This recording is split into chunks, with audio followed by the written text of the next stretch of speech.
कभी कभी लाइफ में हमारे सामने ऐसी सिचुएशन खड़ी हो जाती है जिनसे लड़ना मुश्किल होता चला जाता है। हालात हमारे कुछ ऐसे हो जाते हैं मानो सब कुछ खत्म हो गया हो, दूर दूर तक सिर्फ अंधेरा ही अंधेरा दिखाई देता है। कुछ समझ नहीं आता कि ऐसी सिचुएशन में करे तो करे क्या, और कई बार तो ऐसी सिचुएशन में क्विट करने का मन करता है। हालात चाहे तुम्हारे कैसे भी क्यों ना हो, एक बात तो तय है कि ये वक्त भी गुजर जाएगा। चाहे अच्छा वक्त हो या फिर बुरा वक्त हो, गुजर जाएगा। लेकिन एक बात हमेशा याद रखना कि जिंदगी में कुछ भी कर गुजरने की अपॉर्चुनिटी सिर्फ इसी वक्त में मिलती है। अगर उस सिचुएशन में क्विट ना किया जाए, क्योंकि विनर जो होते हैं वो कभी भी क्विट नहीं करते, और जो क्विट करते हैं वो कभी भी विनर नहीं बनते। आप क्या चाहते हो, एक एवरेज लाइफ स्टाइल या फिर एक स्टैंडर्ड लाइफ स्टाइल? जब आप सड़क पर निकलो तो लोग आपको इग्नोर करें, या फिर जब आप सड़क पर निकलो तो हर इंसान का नजर आप पर हो? क्या चाहते हैं आप? लोग आपसे क्या कहें कि यह इंसान कुछ नहीं कर सकता, या फिर ये कहें कि ये बंदा कुछ न कुछ करके दिखाएगा, ये बंदा कुछ चेंजेस लाकर दिखाएगा।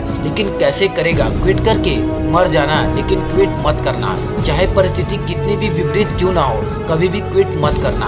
आपका समय आज बुरा है, कल और बुरा होगा, लेकिन परसों आपकी जीत होगी। लेकिन सिर्फ शर्त इतनी सी है कि आप उस सिचुएशन में टिके रहो और क्विट ना करो। ये प्रकृति चाहती है कि हम इन परिस्थितियों में लड़ें, संघर्ष करें, ताकि हम और मजबूत बन सके। क्योंकि ये परिस्थितियाँ आती हैं हमें मजबूत बनाने के लिए, ना कि हमें कमजोर बनाने के लिए। यह प्रकृति चाहती है कि आप और कामयाब बने, इसलिए आपके साथ कुछ न कुछ बुरा होता रहता है। और न सिर्फ आपके साथ, बल्कि इस दुनिया में मौजूद हर इंसान के साथ हर समय कुछ न कुछ बुरा होता रहता है। ये प्रकृति का नियम है, हम इसमें कुछ नहीं कर सकते। हमारा कर्तव्य है कि हमें सिर्फ इतना सा करना है कि टिके रहना है, चाहे परिस्थिति कैसी भी हो।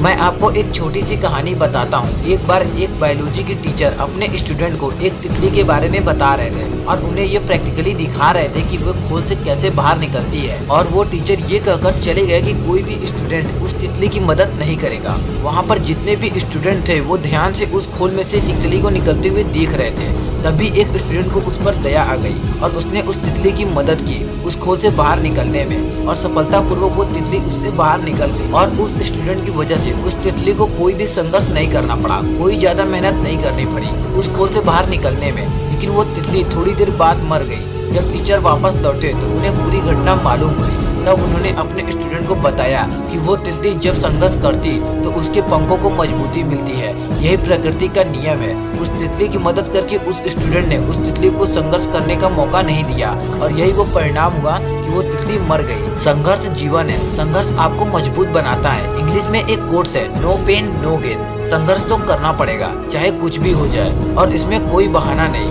No excuses. जो विनर्स होते हैं या तो किसी काम को करते ही नहीं, और अगर किसी काम को करते हैं तो उसमें कोई भी बहाना नहीं बनाते। और जो लूजर्स होते हैं वो किसी भी काम को करेंगे तो हर किसी में बहाना बना देंगे। अगर वो चाहे तो बहाना बनाने पर पूरी एक बुक लिख सकते हैं। मेरी तो किस्मत ही खराब है, मेरे साथ ऐसा क्यों होता है, मेरी एज बहुत कम है, मेरी हाइट बहुत कम है, मैं काला हूँ, मैं सुंदर नहीं हूँ, लोग मुझे पसंद नहीं करते, मैं ज़्यादा पढ़ा लिखा नहीं हूँ, मेरे पास टाइम नहीं है, मेरी आवाज़ अच्छी नहीं है, मेरे पास में ये नहीं है, मेरे पास में वो नहीं है, काश ऐसा होता, काश वैसा होता। देखो जो जैसा है वो वैसा है, ना तो आज तक कुछ बदला है और ना ही कुछ बदलने वाला है, तब तक जब तक कि आप अपने आप को नहीं बदल देते। जब भी अंदर से ऐसी फीलिंग आए, जब भी बहाना बनाने का मन करे, अपने आप से जोर से चीखे चिल्लाए, अपने आप से कहें नो एक्सक्यूजेस, कोई बहाना नहीं। जहाँ पर भी आप काम करते हैं, जहाँ पर भी आप पढ़ाई करते हैं, जो भी आपका वर्क प्लेस है, वहाँ पर कागज पर लिख कर चिपका दे, नो एक्सक्यूजेस, कोई बहाना नहीं। मैंने भी अपने वर्क प्लेस पर यह बातें लिख कर रखी है, नो एक्सक्यूजेस। और आज से आप भी कसम खा लें कि कभी भी जिंदगी में बहाना नहीं बनाएंगे।